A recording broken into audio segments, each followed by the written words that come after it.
dans ce laps de temps qui nous est imparti, les paroles de nos bouches et les pensées de nos cœurs, et que tout te soit agréable au nom de Jésus.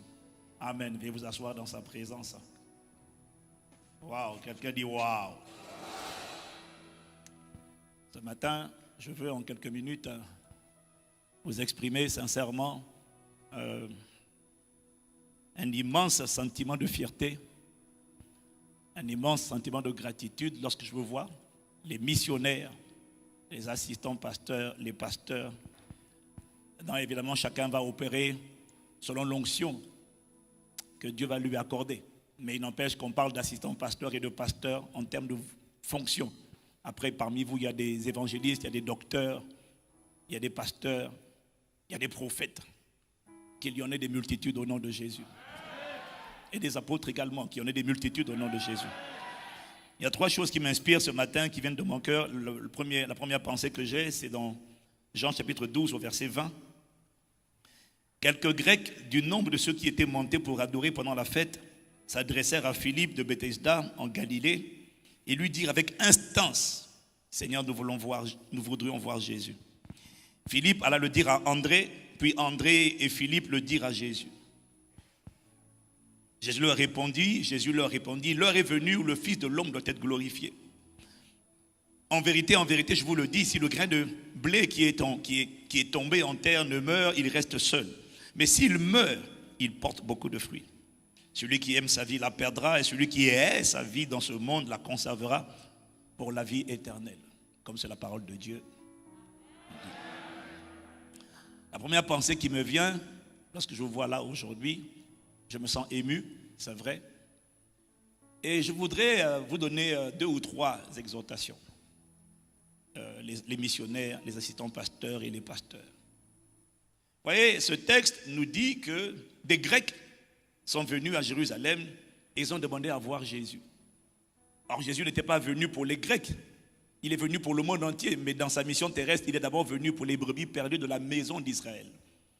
Les Grecs, c'était les gentils, ceux qui étaient loin, ceux qui n'étaient pas d'origine juive, ceux qu'il fallait aller évangéliser après. Et lorsqu'on dit à Jésus qu'il y a des Grecs qui veulent te voir, le Seigneur leur dit, l'heure est venue où le Fils de l'homme doit être glorifié. En vérité, si le grain de blé qui est tombé en terre ne meurt, il reste seul, mais s'il meurt, il porte beaucoup de fruits. Ce que le Seigneur était en train de dire, c'est que pour qu'une œuvre s'étende au-delà du local, pour qu'elle sorte de Jérusalem et qu'elle aille jusqu'aux extrémités de la terre, il faut que le grain de sénévé, c'est-à-dire toi, qui est tombé en terre, ne reste pas en terre, mais accepte de mourir. Parce que tant que tu ne meurs pas à toi-même, tu restes seul. Vous voyez, ce qui est impressionnant, c'est que Impact Centre Chrétien a commencé en 2001-2002 dans un petit salon avec 2 couples, mon frère et moi, et mon épouse et moi. Mais pour que ce ministère se répande ainsi jusqu'aux extrémités de la terre, il a fallu que des gens meurent à eux-mêmes. Et vous voici. Vous êtes le fruit de la mort.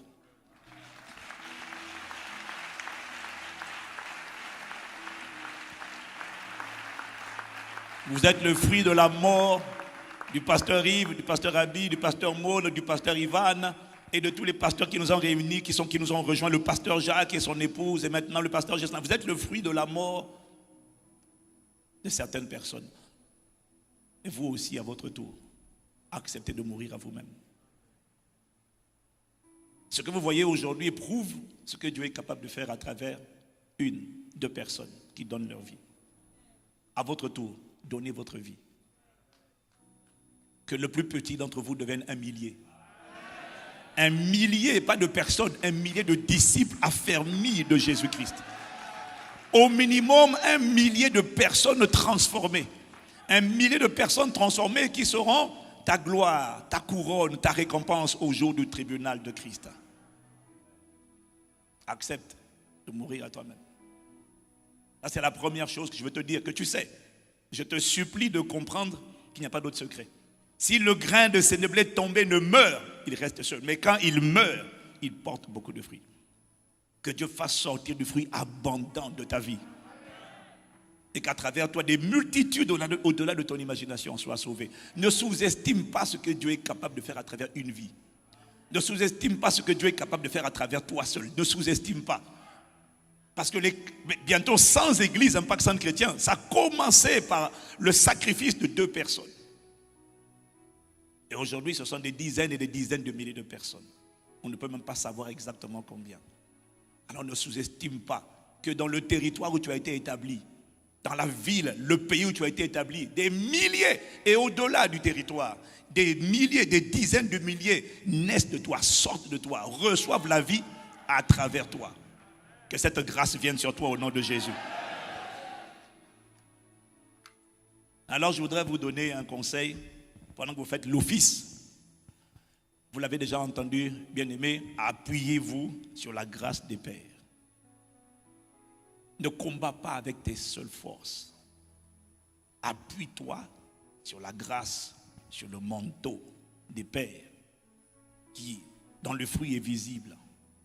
Et ce fruit, ce sont les vies transformées, ce fruit, ce sont les œuvres que tu vois.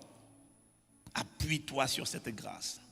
Ajoute à ce que Dieu t'a donné la grâce, les grâces que Dieu a posées sur la vie de tes pères. Voilà pourquoi si tu comprends et que tu appliques ce que je te dis, tu iras plus loin que nous. Ok, comme tu ne l'as pas dit amen, je garde cette parole pour moi-même. J'ai dit tu iras plus loin que nous. Des œuvres plus grandes sortiront de toi. C'est ça la fierté. Dieu m'a fait comprendre que Dieu ne mesure pas le ministère, la réussite de mon ministère, de ton ministère à ta performance. Non. Dieu ne mesure pas la réussite de ton ministère à ta performance, c'est-à-dire à la qualité de ta prédication, des miracles, des signes, des prodiges qui accompagnent ta vie. C'est bien, ça fait partie des indicateurs. Mais Dieu ne mesure pas ta réussite seulement en fonction de ta performance. Dieu mesure ta réussite en fonction de ta performance, oui, mais aussi en fonction de ta capacité à transmettre le relais, le bâton. Parce que toi et moi, nous sommes engagés dans une course de relais. Le ministère, l'œuvre de Dieu, c'est une course de relais. Et dans le relais, le but, c'est pas seulement de courir. Non, le but, c'est de courir et de transmettre le bâton. Celui qui court, qui ne transmet pas le bâton, a fait échouer la course. Et il n'a pas réussi. Et voilà pourquoi on dit qu'il n'y a pas de réussite, il n'y a pas de succès sans successeur. Il n'y a pas de réussite sans transmission du bâton. Alors ne t'applique pas seulement à être excellent dans ce que tu fais, mais pendant que tu fais, applique-toi à te reproduire, à engendrer des disciples affermis de Jésus. Des hommes et des femmes qui deviennent comme toi, imitateurs de Christ. Sinon, tu auras échoué. Mais toi, tu n'échoueras pas. Donne encore amen.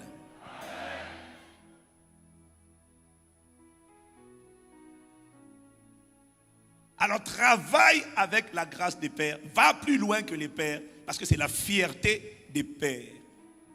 Ma fierté, ce n'est pas ce que Dieu fait à travers moi. Parce que si ça s'arrête là, c'était ça la tragédie du livre des juges.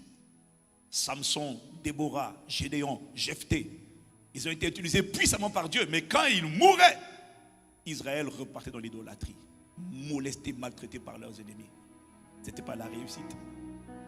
La réussite, c'est quand tu t'éteins et que tu repars auprès du Seigneur. La course continue. Et le bâton, le relais est transmis de génération en génération. Et il est transmis à une armée et non plus à une poignée. Que Dieu suscite une armée à travers les églises Impact Centre Chrétien qui va répandre le bâton dans toute la terre au nom de Jésus. Je n'ai pas entendu ton amen. Alors appuie-toi sur la grâce et multiplie-la. Ça sera notre fierté. Parmi vous, je peux dire avec fierté. Tu vois? Tu es ma couronne, ma joie, ma récompense. Ta récompense, ta couronne, ta joie. Ce n'est pas seulement ce que Dieu a fait à travers toi. C'est ce que Dieu a engendré à travers toi. Que Dieu te trouve fécond au nom de Jésus. Travaille avec la grâce des pères. Va plus loin que nous. On n'a pas fini de courir, hein? Mais va plus loin quand même. Et recevoir la grâce des pères, ce n'est pas recevoir l'imposition des mains, non. Beaucoup de gens ont reçu l'imposition des mains, leur vie n'a pas changé. La grâce des pères se reconnaît à d'abord le cœur qu'ils ont. Le cœur passionné de Dieu, attaché à Dieu. Que ce cœur soit greffé en toi à jamais au nom de Jésus. La grâce des pères se reconnaît au cœur des pères. Mais elle se reconnaît également dans ta capacité à capter le même système de pensée que les pères. C'est à ça que tu reconnais la grâce des pères. C'est d'abord leur cœur et leur mindset, leur système de pensée. Leur système de pensée d'excellence. Donner à Dieu le meilleur, offrir à Dieu le meilleur. Ne jamais donner à Dieu ce qui coûtait moins cher. Non, tout le meilleur que ma vie, qui peut sortir de ma vie, ça doit aller à Dieu. Parce que son nom est excellent. Il faut que tout ce qui accompagne ma vie soit excellent. Ça, c'est le système de pensée des pères. C'est un système de pensée de diligence, de productivité, de conquérant. Quels que soient les obstacles que tu mets devant lui. Si c'est Dieu qui m'a appelé à faire ça, écarte-toi de ma route parce que je vais y arriver. Je vais traverser et toi tu vas traverser. Donc le système de pensée des pères, c'est que tu n'as pas le droit de te voir comme une sauterelle parce que le Saint-Esprit a fait de toi un géant et du diable une sauterelle. Reçois ce système de pensée au nom de Jésus. Quand tu établis dans un territoire, où que tu sois, au Mali, au Sénégal, au Cameroun, au Congo, quel que soit le territoire, tu n'es pas là pour avoir une église, tu es là pour prendre un pays. Tu es là pour vider l'enfer et pour les transférer les âmes dans le royaume de Dieu.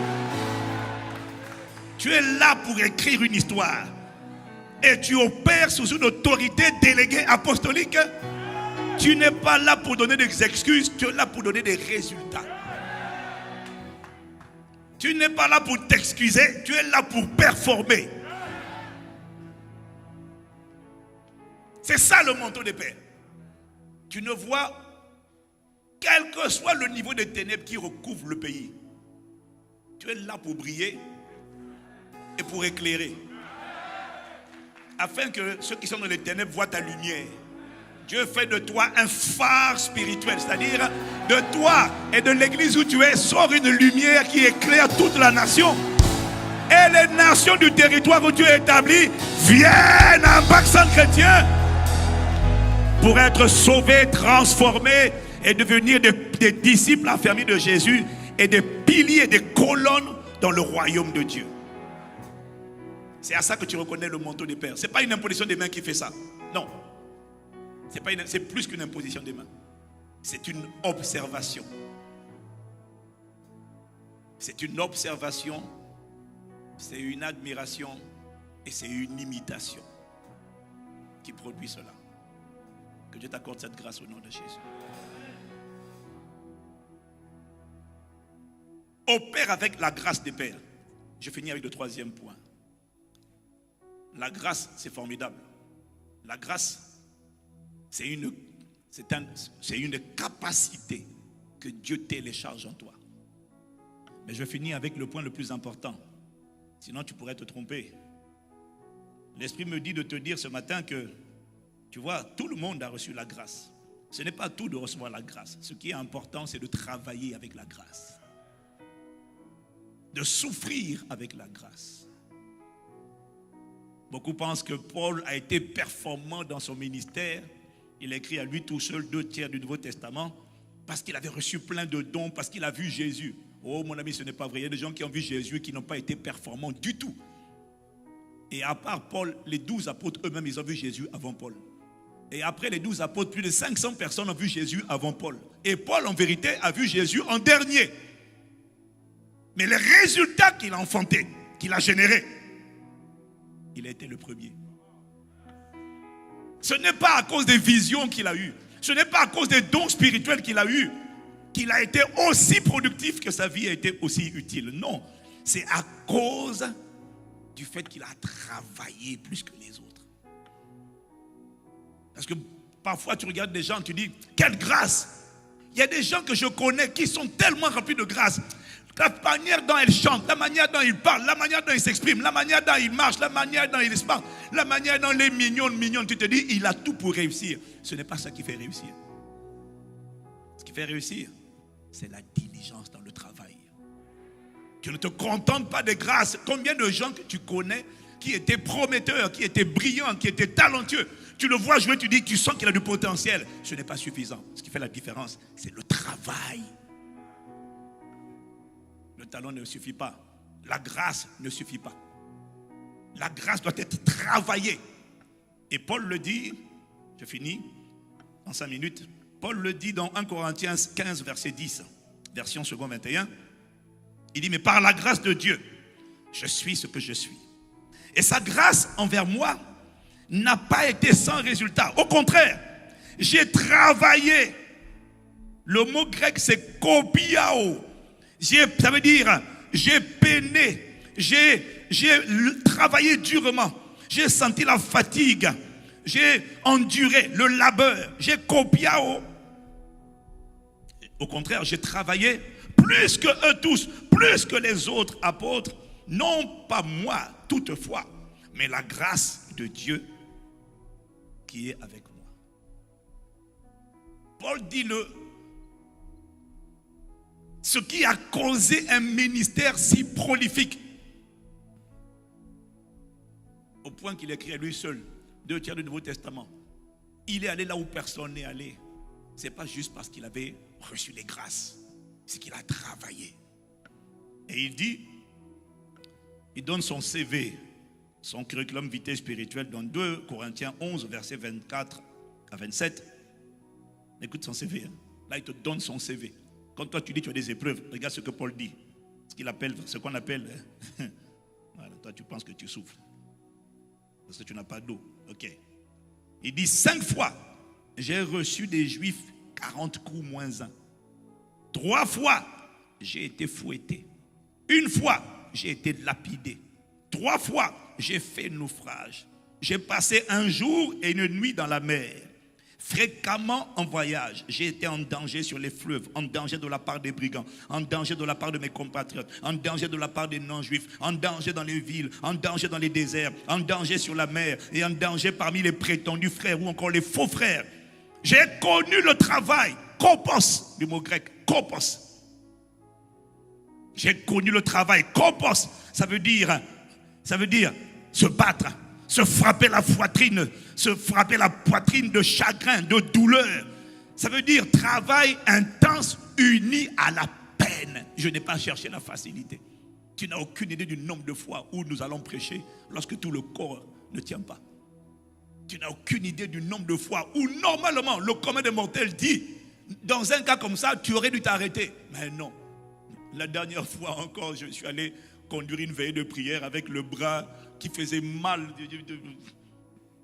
inflammation du tendon. Tout le monde m'a dit, repose-toi, tu ne peux pas. J'ai convoqué la veillée, tu ne peux pas. J'ai dit, j'irai. Je mourrai sur le champ de bataille. Je mourrai comme un gladiateur. Je mourrai comme un soldat. Mais je ne m'arrêterai pas. Je vais souffrir. Le ministère, mon frère, ce n'est pas pour les gens qui cherchent l'argent ou la facilité. La distinction, la faveur, l'éclat, les exploits ne sont pas le fruit de l'accident. Juste parce qu'on a reçu la grâce. Non, il y a l'effort. Il faut aimer le mot labeur. Il faut aimer le mot peine. Il faut aimer le mot souffrance. Il faut aimer le mot souffrance. Ça fait partie des mots que tu dois aimer. Parce que c'est ça qui va être ton expérience. Et tu dois aimer ça. Parce que c'est ça qui enfante le surnaturel. C'est ça qui enfante des résultats prolifiques. J'ai connu le travail. J'ai connu la peine. Le mot grec, c'est moktos.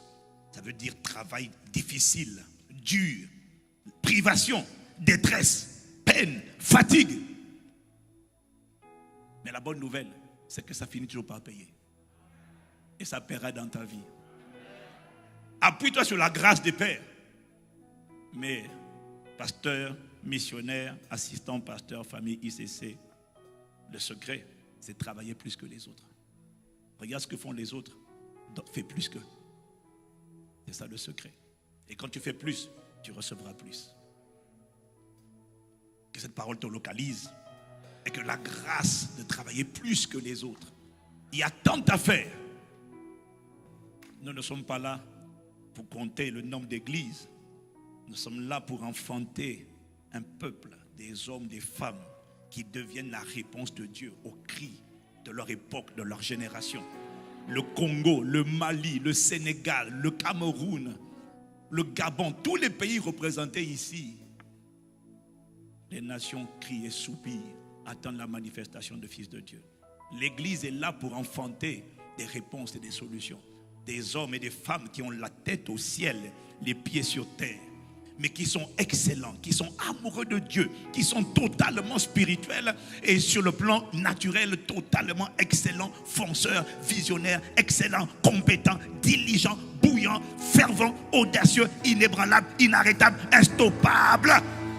Quiconque se déclare ton adversaire, j'ai compassion de lui, parce que soudainement, il est écrasé sous tes pieds.